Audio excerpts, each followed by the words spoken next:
հարգելի նախագահ, մենք սպասում ենք ձեր հաղթանակի, որպեսզի մենք երեխաներ մեծանանք անհոգ և խաղաղ երկրում, բարի գալուստարդիկ։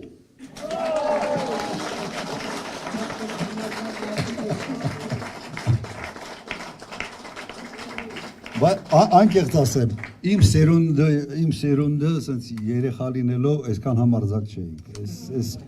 այս սերունդը այդ տեսանկյունից ապրեց,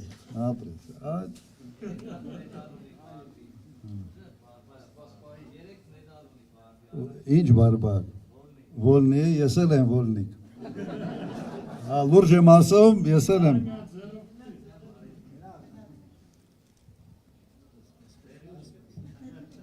Սունչո,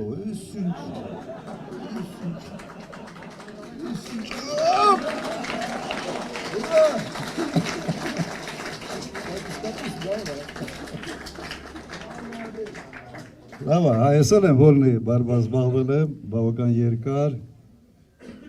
երկար և իմ քաշայինում, իմ տարիքայինում Ղարաբաղում առաջ տեղն է մրցումների ժամանակ վերցրել։ Ապրեք։